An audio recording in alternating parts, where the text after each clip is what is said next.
Welcome to the deep dive. Today, we're really zeroing in on a specific TikTok account. Right, the scholarship strategist, Sakio. That's at Norman Donlis. Exactly. We've got a bunch of data on her videos, her posts, the engagement they get.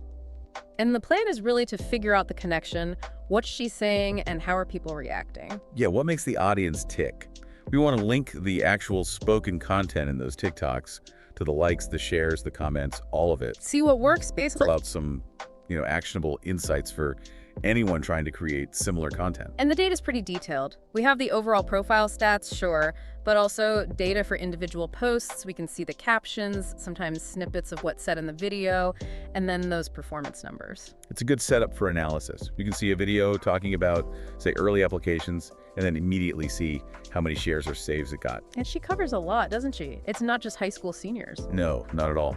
K-12, elementary, middle school, right up through grad students, scholarships, financial aid tips, college access. It's broad. Okay, so let's dive in. Where should we start? Maybe that early application theme. Sounds good. That definitely comes up quite a bit. This idea that you don't have to wait until senior year. Right, she's targeting K-12, like elementary, middle schoolers, freshmen, sophomores. There's one video where she specifically talks about K-12 scholarships and even mentions, winning one herself back in 8th grade. Oh, really? Personal experience, that helps. Definitely makes it seem more achievable, right? Yeah. It's not just some abstract idea. Yeah. And how did that kind of content do? Well, there's one, the caption mentions College Pass, very important. And the video's pushing that early start idea, even kindergarten. Yeah. It got 176 likes, 67 shares, 22 comments. Okay, so decent engagement, not astronomical, but people are definitely listening. And then another one is super direct. Yeah. The video literally says, listen, if you were a freshman in high school right now, you should be applying for scholarships. Targeting freshmen specifically. Yeah. And that one did better. 333 likes, 216 shares, 23 comments. More shares on that one, too. Interesting. Maybe that directness to a specific group, like freshmen, hits harder. Could be. And then there's another video replying to a question someone asked, when should I start? Engaging with comments. Exactly. And she advises middle school if you can, but definitely 9th or 10th grade. That got 442 likes, 73 shares. So answering specific questions seems to work well too. People appreciate getting direct answers. It feels like it builds community, maybe. Plus, it provides clear, actionable advice. Starting early clearly resonates. Okay, so besides starting early, what's another big theme? What about like giving away resources, lists and things? Oh yeah, that's a huge one. The calls to action, especially check the link in bio, those tend to perform really well. Right, like offering a free scholarship list. Exactly. There's one video, the text overlay says something like, tap Bido for a free scholarship list. Don't depend on the EVESA, apply for scholarships. Bring it in the FSAT issue too, timely. Super timely. And the engagement on that, it was massive.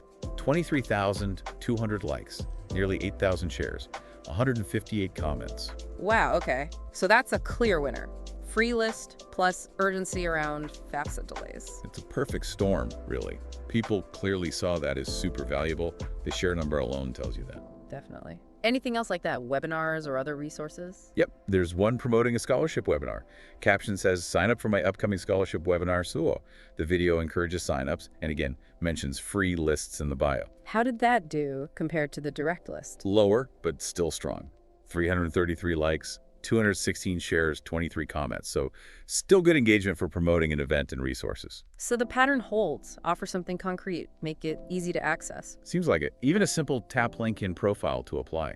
For the NSHSS scholarships, got 935 likes, and interestingly, over 1,100 shares. More shares than likes. Yeah, 1,162 shares.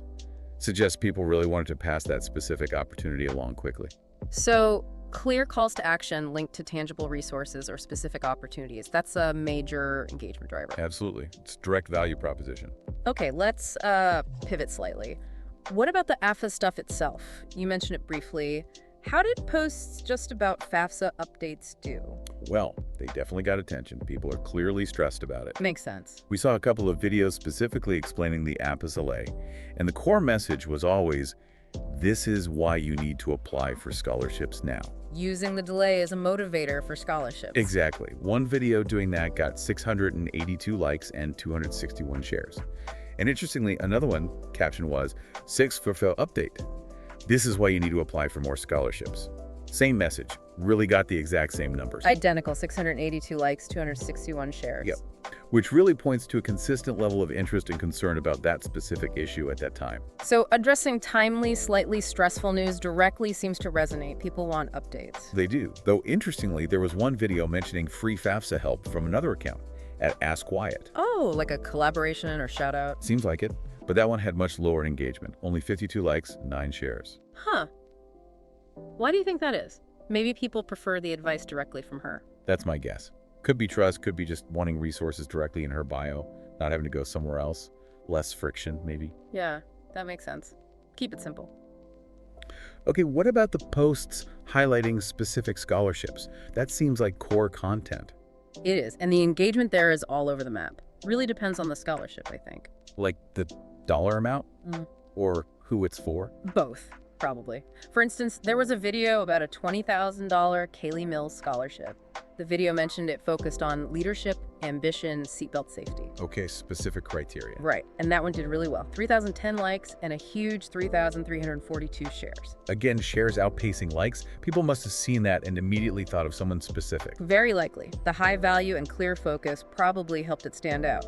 But then compare that to a Whataburger scholarship. The fast food chain. Yeah, Feeding Student Success Scholarship. They mentioned $600,000 total being offered. Huge amount. Okay, so that should have done well, right? You'd think. Yeah. But it only got 112 likes and 124 shares. Wow, that's a massive difference. Why?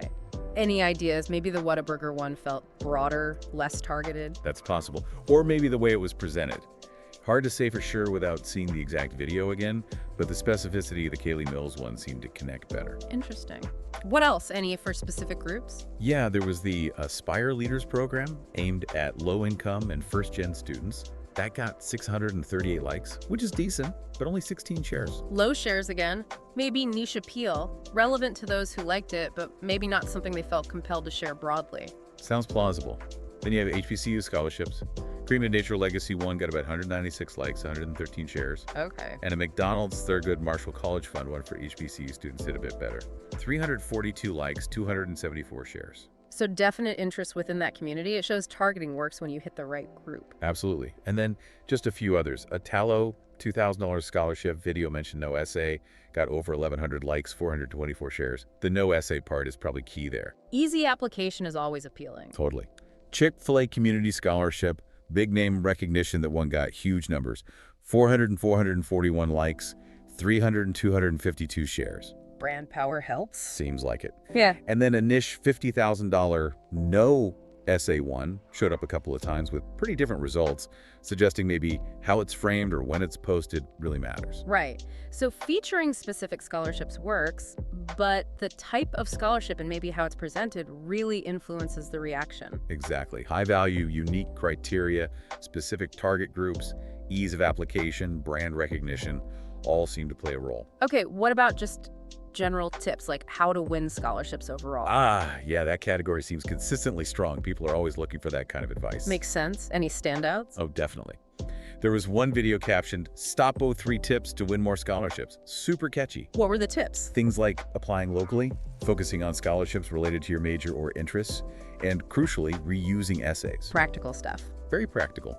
And the engagement was insane. 51,400 likes, over 300 shares, 108 comments. Went properly viral. Wow. So clear, actionable, easily digestible tips are gold. Absolutely. The promise of win more Yeah. plus simple steps, that's a winning combo. And other tips, even smaller ones. Yeah, they still got traction. Like a scholar hack video suggesting a separate email address just for scholarships.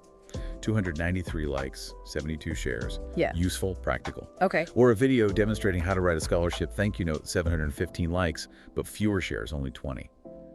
Maybe seen as helpful, but less shareable. Perhaps. Still good engagement, though. Shows people care about the whole process. Even just a simple save or share these scholarships text overlay got some traction. Right. It all points to the audience valuing practical advice, big or small. Okay, quickly then, a couple of other categories. What about scams? Did she address those? She did. There was a video warning about a fake account impersonating her, providing the correct email. Important stuff. But how did it perform? Much lower engagement, like 28 likes, 9 shares. Right. Necessary content for trust, but maybe not what people actively seek out or share. Seems that way. It's not the exciting, opportunity-focused It content. makes sense. And avoiding debt, that's a big topic. Huge. There was a video promoting University of the People tuition-free online uni. Got 63 likes, only 2 shares. Maybe too niche, or people are wary of fully online. To be? But tips on negotiating financial aid packages did better. 164 likes, 25 shares. People want strategies they can use. And free textbooks, I remember seeing that. Yeah, those posts did really well. Multiple instances with hundreds, even close to 1,000 likes, and lots of shares. Cost saving is always popular. Always. Okay, last category. Sponsored content, how did that fit in? It was there. Partnerships with various companies, Accounting Plus, Upwork, Extra Space Storage, Moss.com, Western Governors University, NSHSS, Ask Wyatt for FEFSA help, UO People, American Student Assistance, Seminole State College, a fair few. And the engagement, was it different? Yeah, pretty varied, which you often see with sponsored posts. It really seemed to depend on the partner and the offer. So if it was like another scholarship platform or something directly relevant. Those tended to do better. Something like Moz.com, which helps find scholarships, saw decent numbers on some posts. Collaborations with NSHSS or Ask Wyatt, directly tied to scholarships or FAFSO, also got reasonable engagement. But maybe less relevant partnerships didn't land as well. That's the impression. The key seems to be, does it still offer clear value or a relevant opportunity to her specific audience? If it feels like a natural fit, it works better. Okay, so wrapping this all up, what are the big takeaways from looking at Norman D. Eliza's content? Well, first, that message about starting scholarship searches early, even K-12, definitely finds an audience. It resonates. Right, and providing direct, tangible resources, those free lists, links to apply, that's a massive engagement driver. Huge numbers there. Definitely. Timely info, like the AFIS UP updates, is also clearly valued. People want to stay informed. And highlighting specific scholarships works well, especially if they're high value, uniquely targeted, or easy to apply for. Yep. General tips, especially actionable ones like the 3 tips video, are super popular and highly shareable. Practical advice wins. While essential stuff like scam warnings gets lower engagement, and sponsored content is kind of hit or miss depending on relevance. Exactly. It all comes back to providing clear, actionable value that directly meets the audience's needs, finding money for college, and navigating that whole process. Good hooks and clear value props are key, even in short videos. So for a final thought then, thinking about all this, how could she or someone like her potentially boost impact even more? Good question. Given how well the direct resources and practical tips do, maybe doubling down on those. More lists, more step-by-step guides. Yeah, or perhaps like you mentioned, showing how to do things like deeper dives into filling out specific applications, or maybe featuring success stories, students who actually won using her tips. Ooh, success stories could be really powerful. Build social proof, makes it seem even more achievable. Definitely something to explore. Lots to think about there. Hopefully this gives you, our listeners, some interesting insights into how content connects with engagement in this space. Thanks for tuning in.